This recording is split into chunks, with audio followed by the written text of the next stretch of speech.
name is Joe Marsden. In the deepest part of my soul, I believe that the God of this universe put Greg Lonning in my life.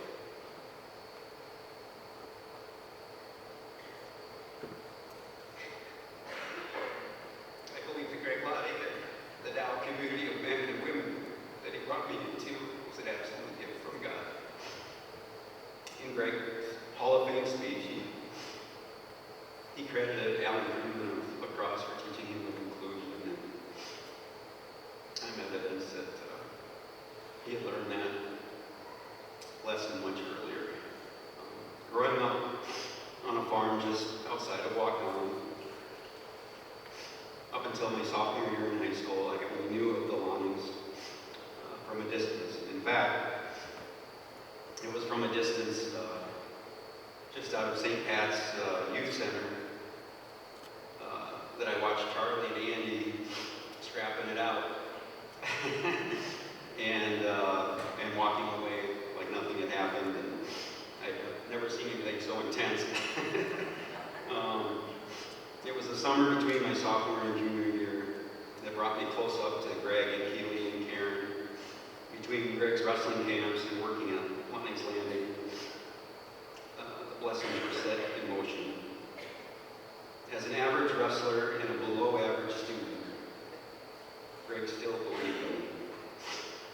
I did not think I was smart enough to go to college, but because of Greg Lonning, I did. I did not believe I was good enough to wrestle in college because of Greg Lonning, I did. I did not think I was worthy enough to be roommates with the likes of John McGovern, but because of Greg Lonning, I was. I love him very much.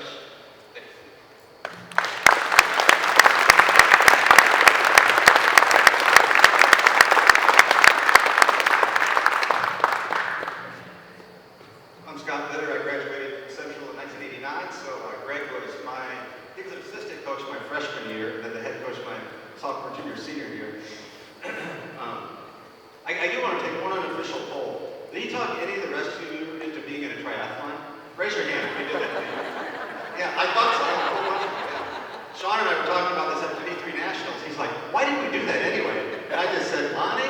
I mean, if Lonning said you were going to run a triathlon, you went and ran a triathlon, right?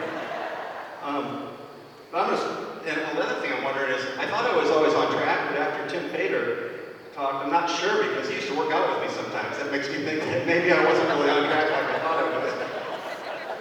But I'm going to start with Skip. We've been here, lots of stories. You're going to hear some things similar, I'm sure. I'm going to make it pretty quick. Spring of my junior year, he wanted to meet with me after the season. And I had torn my ACL my sophomore year, blew it out again my junior year. And basically I was walking across campus to tell him that I wasn't going to wrestle my senior year. And about a half hour later, I walked out of his apartment as the new student assistant coach my senior year. And it's just amazing how you could go in thinking one thing, and Greg could convince you of something differently within 10 minutes. I think Keely, you might have been there that night. I'm not really sure. But so anyway, fast forward, my senior year, my first responsibility, Connor, was to make sure you didn't get run over in practice, because at that time you were in a walker, so you had little wheels and you could run around practice, and all the guys would jog. And I was student assistant, so my first role was to make sure that nobody ran you over. Appreciate it. So Keely could get there from her teaching job to pick you up. Skip forward to Christmas of our senior year. We went to Florida, and we had kind of a short bus that we took, I guess I would call it. And I don't know what Greg was thinking, but as a coach, not a real coach, but he let me drive the guys around Orlando, Florida with no real coaches with us. And Greg, what were you thinking? I can't even drive now. I don't know what you were thinking, but I will say though, on the way home, I got better gas mileage than he did because everything was a competition with Greg. And I remember when he got done driving in the middle of the night, we looked at the gas mileage. We figured it at the gas station. When I got around, we figured it, and I beat him. I think that was the only thing I ever beat him in.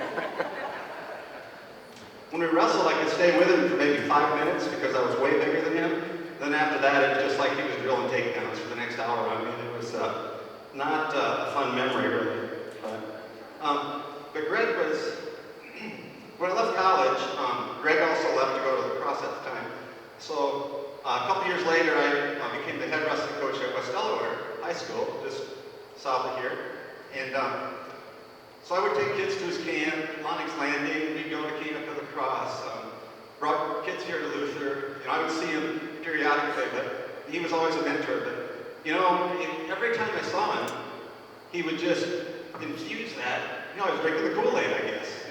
As I'm hearing this, I didn't really think about it that way, but he'd always say, wow, you're doing that with your kids? You're doing that? Nobody else is doing that, Scott. Nobody is doing that. I cannot believe how great you're doing. You are right where you want to be. You are right where you want to be. I cannot tell you how many times he said that. How many people did he say, you're right, want to be too in here? Yeah, exactly what I thought. And just an amazing. And I guess I'll just end with, Greg was a man of faith, and I think right now, he's right where he wants to be.